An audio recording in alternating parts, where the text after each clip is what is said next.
Oi, pessoal, tudo bem?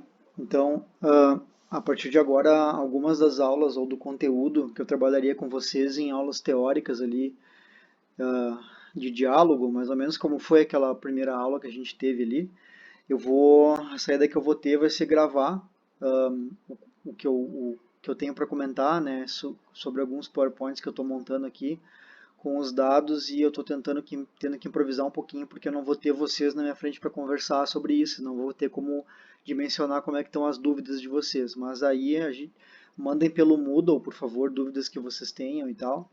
E eu vou tentar ser o mais claro possível aqui, o mais breve possível.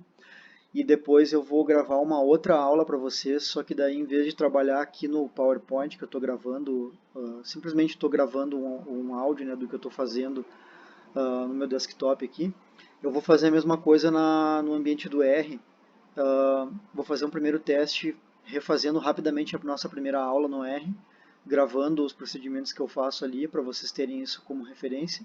E depois, a partir daí, eu queria que vocês me dessem um feedback se está ok desse jeito e eu vou continuar trabalhando com vocês a teoria, que nem hoje que a gente vai falar sobre variáveis, que é algo bem simples, né?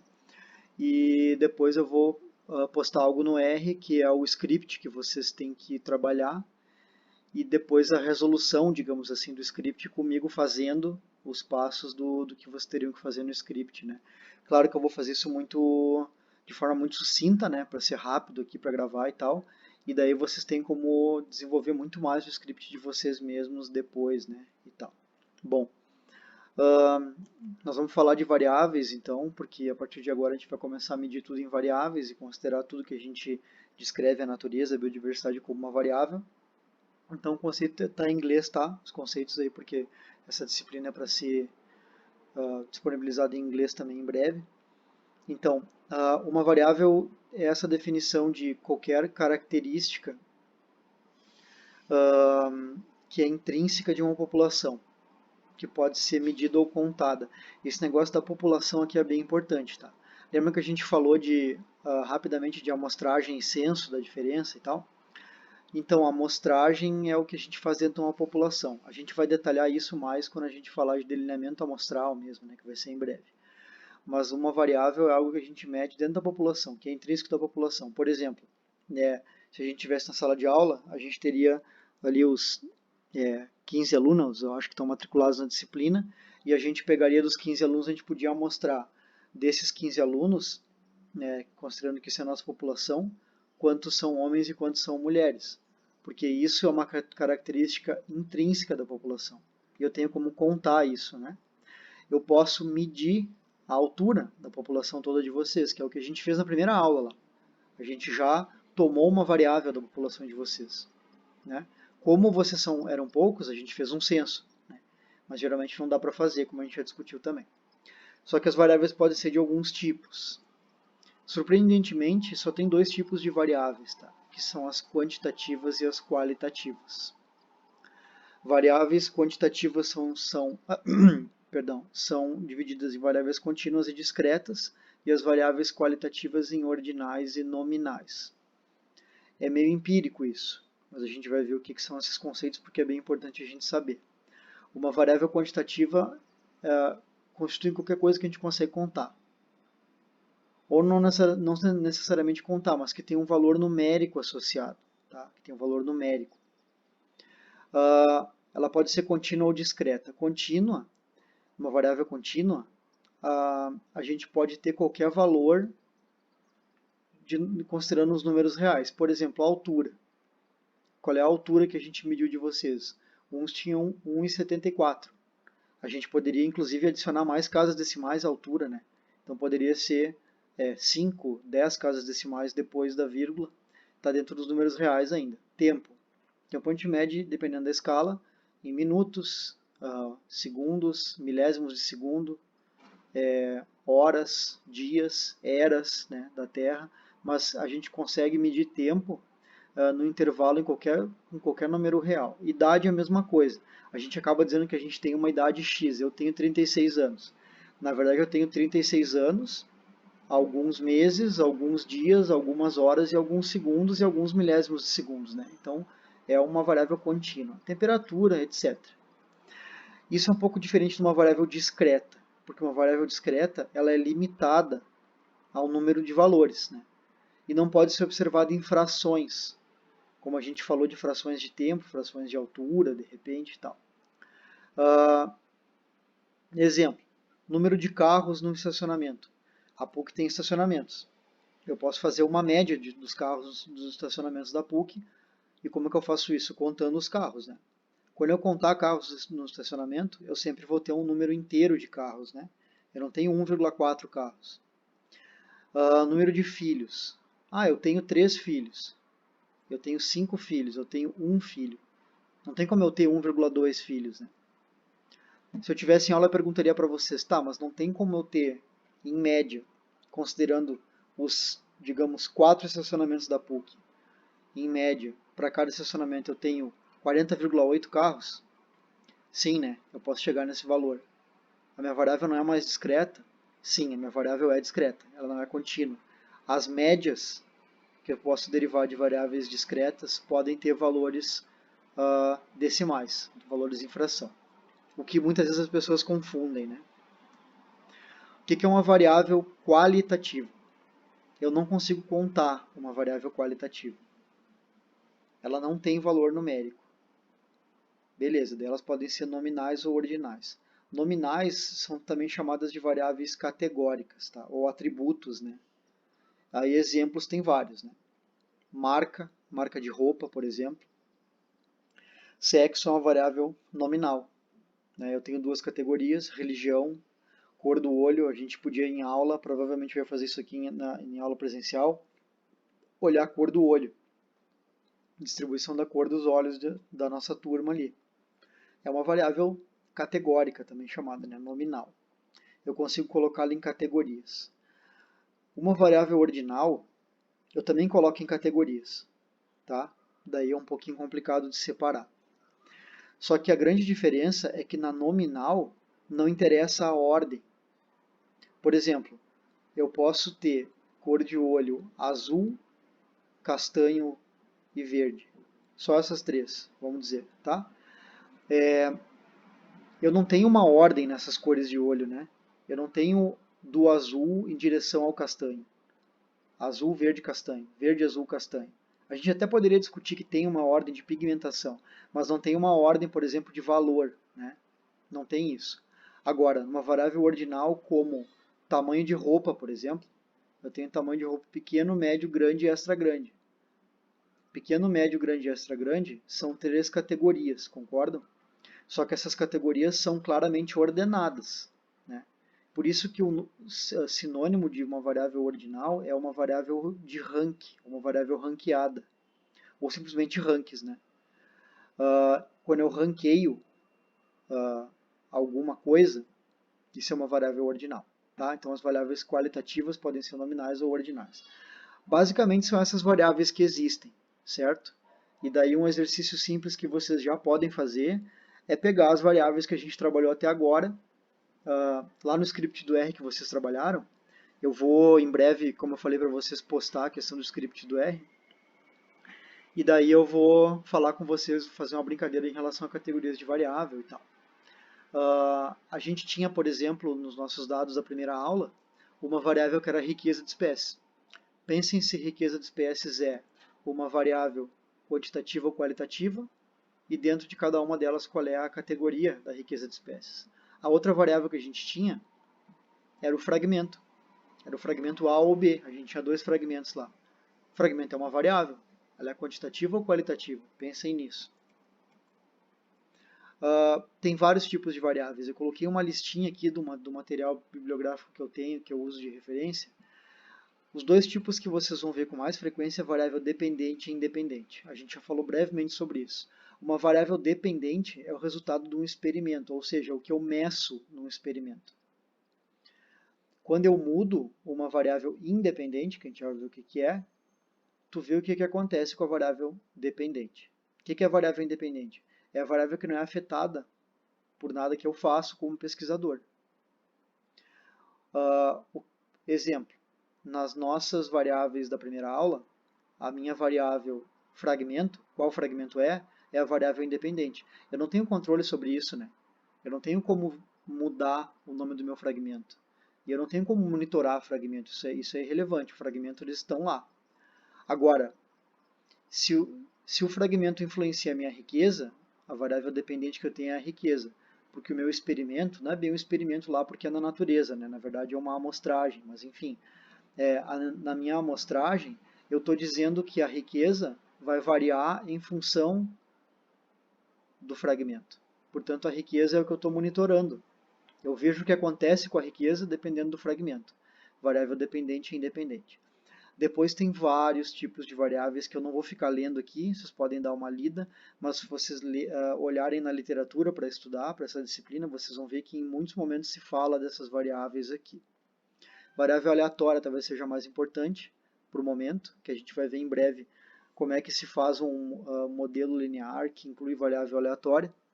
E variável aleatória é aquela que eu acho, ou eu tenho a convicção, em termos biológicos, né, que ela vai influenciar a minha variável dependente. Só que eu não quero incluir ela como uma variável preditora, como uma variável independente. Eu quero incluir ela no meu modelo, na minha análise, porque ela pode trazer efeito, e eu quero incluir isso lá.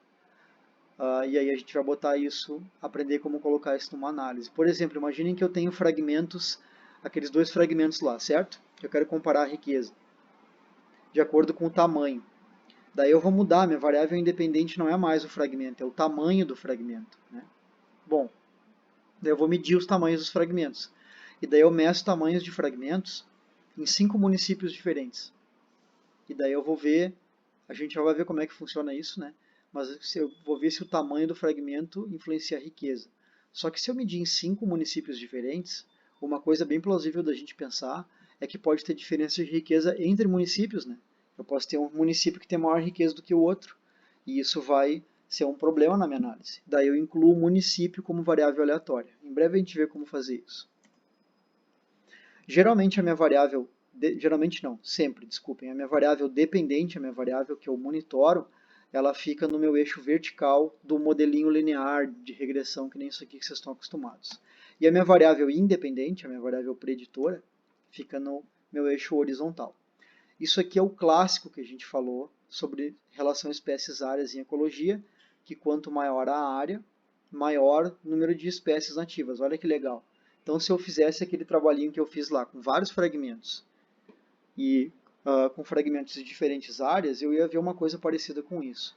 Quanto maior a área, maior ia ser a minha quantidade de espécies nativas, certo? Isso daqui é uma relação de causalidade e uma correlação também. O que quer dizer isso? Eu estou dizendo que a área está correlacionada com o número de espécies nativas, certo? Quanto maior a área, maior a quantidade de espécies nativas. Só que eu também estou dizendo, quando eu boto essa reta aqui, na verdade, ó, eu estou dizendo o quê? Eu estou dizendo que a área prediz o número de espécies, determina o número de espécies. Ou seja, o fato de essa área aqui, ó, ter 10 na 4 espécies nativas, isso ocorre porque tem 10 na 7 quilômetros quadrados de área. E essa área aqui tem 10 espécies, ou perto de 10 espécies, porque ela tem menos de 10 quilômetros quadrados de área. Eu estou dizendo que o que determina a riqueza de espécies é a área. Isso é diferente de correlação, certo? Correlação é quando tem duas variáveis correlacionadas, não necessariamente relação de causa e efeito. Aqui tem o conceito, tá? Correlação é uma medida, então estatística, que geralmente tem uma relação numérica, tem um número, um fator de correlação, que descreve o tamanho e a direção da relação entre duas ou mais variáveis. Ou seja, aqui, por exemplo, eu tenho uma correlação positiva de área com o número de espécies, certo? Quanto maior a área, maior o número de espécies. Se a minha tendência fosse assim, ia ser negativa essa relação.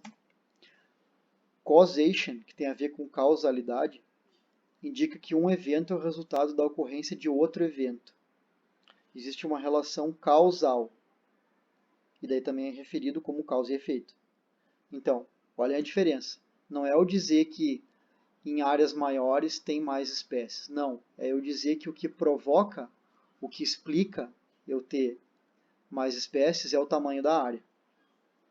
Parece muito semelhante, né? Mas eu vou mostrar para vocês que não é. Olhem isso aqui, ó.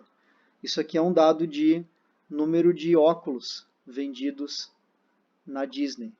Na Disney World, sabe? Um parque temático. E isso aqui é as vendas de sorvete. Vocês estão vendo que tem uma tendência positiva aqui? Quanto mais óculos o pessoal vende, mais sorvete vende também. Bom, isso aqui, se a gente fizer um cálculo, vai dar uma correlação positiva.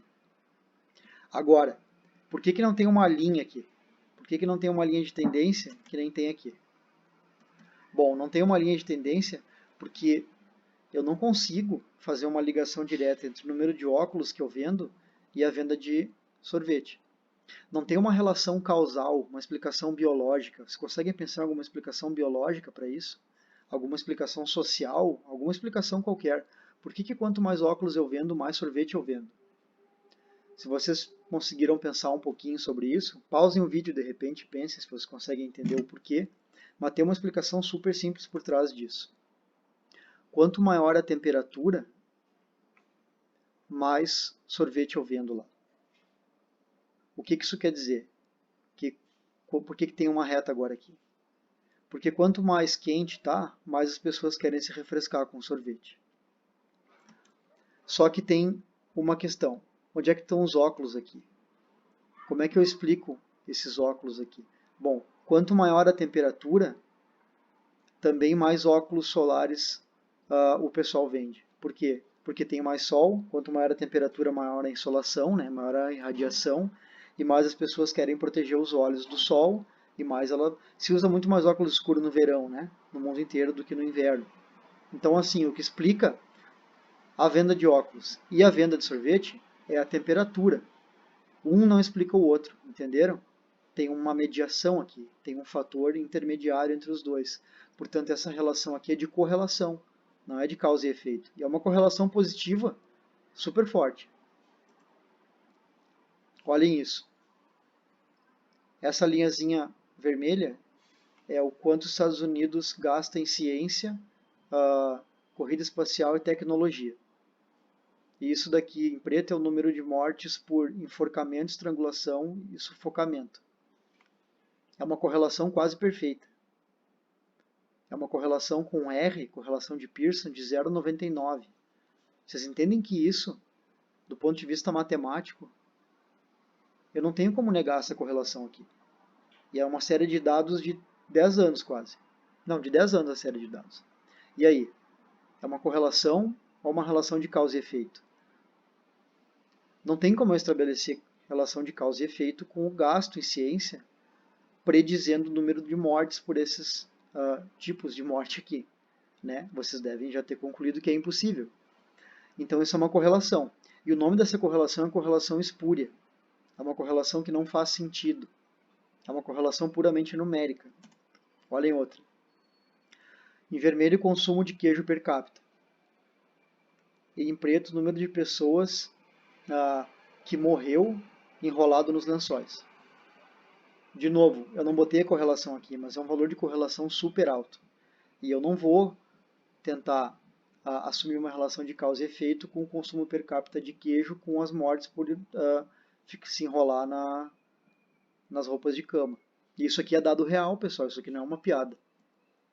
Último, número de pessoas que se afogam caindo na piscina, em vermelho, e em preto, filmes onde apareceu o Nicolas Cage. Uma correlação também de 0,80 e alguma coisa, quase 0,9.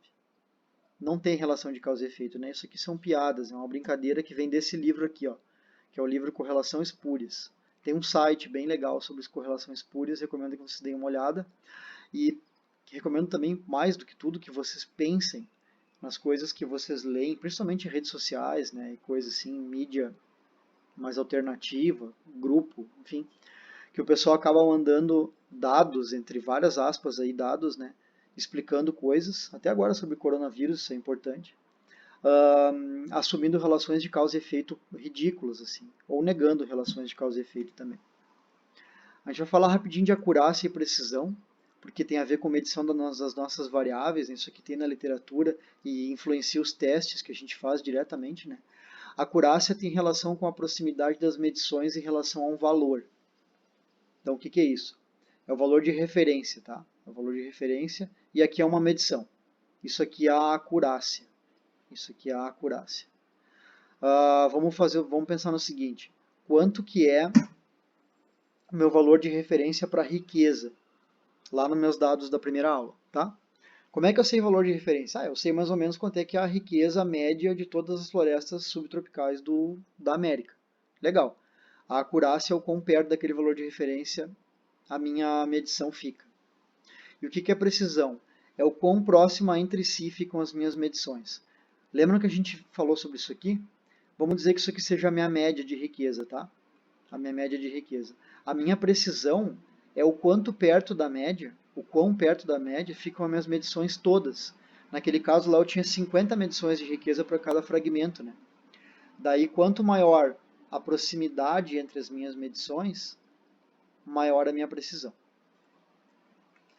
Por que eu coloco isso aqui na aula? Porque em inglês, accuracy e precision são dois termos que o pessoal em português traduz como sinônimos, às vezes, e isso não é sinônimo, tá?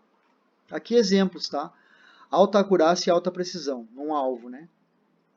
Baixa acurácia e alta precisão, entendem? A precisão se dá porque todas as minhas medições estão muito perto uma da outra, mas elas, no conjunto delas, ficaram muito longe do meu alvo ali, ó, central, né? Da minha referência. Alta acurácia e baixa precisão.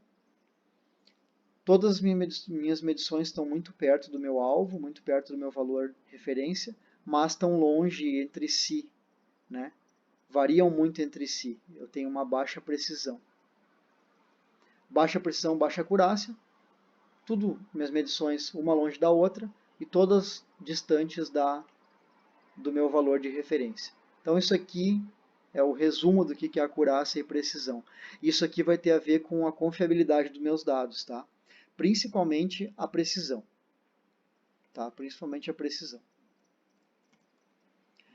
Daí, para finalizar, esse paper aqui da Nature de 2019 está lá no Moodle para vocês lerem, que é um trabalho muito legal, que foi muito discutido, que é esse aqui, ó, Retire Statistical Significance, que é aposentar a significância ou a significância estatística.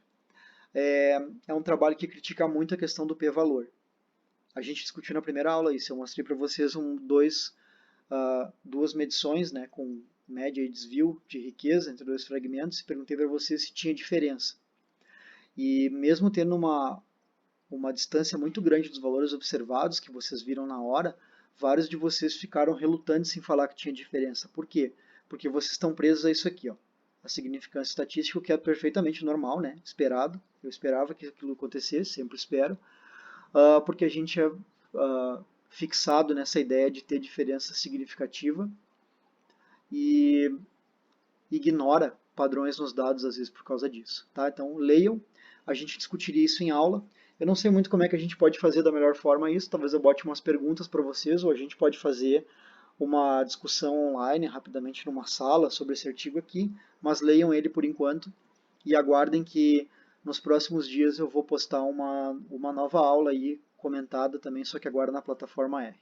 Um abraço para todos e força na quarentena e fiquem em casa. Não saiam de casa, por favor.